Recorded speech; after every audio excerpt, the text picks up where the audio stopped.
Hello friends, welcome to Cavin's home.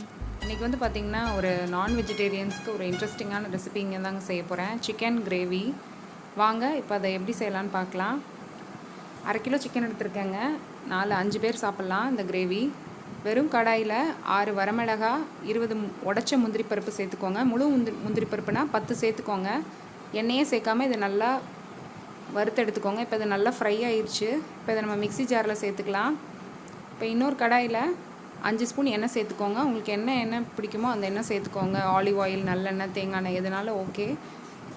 அதில் 15 சின்ன வெங்காயத்தை பொடிசாக நறுக்கி இதில் சேர்த்துக்கோங்க. இப்போ இது நல்லா கோல்டன் ப்ரௌன்லாம் ஆக வேண்டாம், நல்லா வதங்கினா போதுங்க. மூடி போட்டு வதங்கட்டும். இந்த பக்கம் பார்த்திங்கன்னா வரமிளகாவும் முந்திரி பருப்பையும் தண்ணி சேர்க்காமல் ட்ரையாக அந்த மாதிரி அரைச்சி எடுத்துக்கோங்க. இப்போ இது கூட நான் 2 தக்காளி, மீடியம் சைஸ் தக்காளி சேர்த்துக்கோங்க. தண்ணி சேர்க்க வேணாம். ஃபஸ்ட்டு முந்திரி பருப்பும் வரமிளகாய் அரைச்சிட்டு அதுக்கப்புறம் இதை அரைச்சிக்கோங்க. இப்போ பாருங்கள், வெங்காயம் நல்லா வதங்கிடுச்சு. வதங்கினதும் இதில் 4 ஸ்பூன் இஞ்சி பூண்டு அளவு. இஞ்சி பூண்டு விழுது வந்து எப்போவுமே பார்த்திங்கன்னா இஞ்சி குறைவாகவும் பூண்டு அதிகமாகவும் சேர்க்கணுங்க. அப்போ தான் நல்லாயிருக்கும். இல்லைனா இஞ்சி காட்டம் அதிகமாச்சுன்னா உங்களுக்கு அந்த ஒரிஜினல் ஃப்ளேவர் கிடைக்காது. சிக்கன் சாப்பிட்றப்போ பார்த்திங்கன்னா இஞ்சி கம்மியாகவும் பூண்டு அதிகமாகவும் சேர்க்கணும் இஞ்சி பூண்டு விழுதில். இப்போ இதை நல்லா வதக்கிக்கோங்க.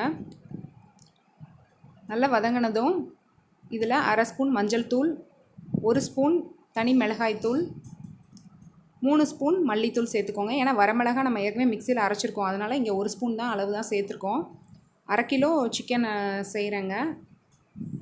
4-5 பேர் சாப்பிட்லாம் இந்த கிரேவி ஊற்றி.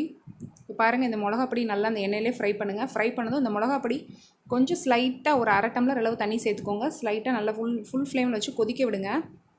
எண்ணெயில் ஃப்ரை பண்ணதுக்கப்புறம் இந்த மாதிரி ஃபுல் ஃப்ளேமில் வச்சு நல்லா கொதிக்க விடுங்க. இது கொஞ்சம் கொதித்ததும் இப்போ நம்ம சிக்கனை சேர்த்துடலாம்.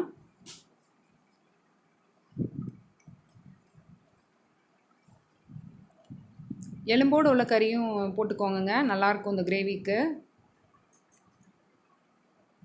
எதுனாலும் செய்யலாம், போன்லெஸ்னாலும் செய்யுங்க, இல்லைனா எலும்போடு சேர்த்த கறினாலும் சேர்த்து செய்யலாம். இப்போ இதை நல்லா மிக்ஸ் பண்ணி விட்டுருங்க. சேர்த்ததுக்கப்புறம் அது இந்த கறிக்கு 1/2 கிலோ கறிக்கு தேவையான அளவு உப்பு, 1 ஸ்பூன் அளவு உப்பு சேர்த்துக்கிட்டேன். உப்பு சேர்த்து நல்லா கலந்து விட்டுட்டு இப்போ இதை நம்ம மூடி போட்டு வேக வைக்க போகிறோம். 10 நிமிஷம் கொஞ்சம் மீடியம் ஃப்ளேமில் வச்சு. இப்போ சிக்கன்லேருந்து கொஞ்சம் தண்ணி விடும். இப்போ நம்ம தண்ணி சேர்க்கக்கூடாது. பாருங்கள், 10 நிமிஷம் கழித்து பார்த்தா பாருங்கள் சிக்கன்லேருந்து எவ்வளோ தண்ணி விட்டுருக்குங்க.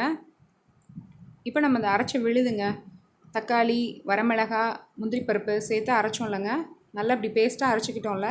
இப்போ நம்ம இதில் சேர்த்துடலாம். தண்ணி சேர்க்க வேண்டாம், வெறும் பேஸ்ட்டை மட்டும் இப்போ சேர்த்துக்கோங்க. நல்லா வலித்து மூடியில் உள்ளதையும் வலித்து நல்லா சேர்த்துக்கோங்க. இப்போ இதை நல்லா கலந்து விட்டுட்டு நல்லா மிக்ஸ் பண்ணி விட்டுக்கோங்க.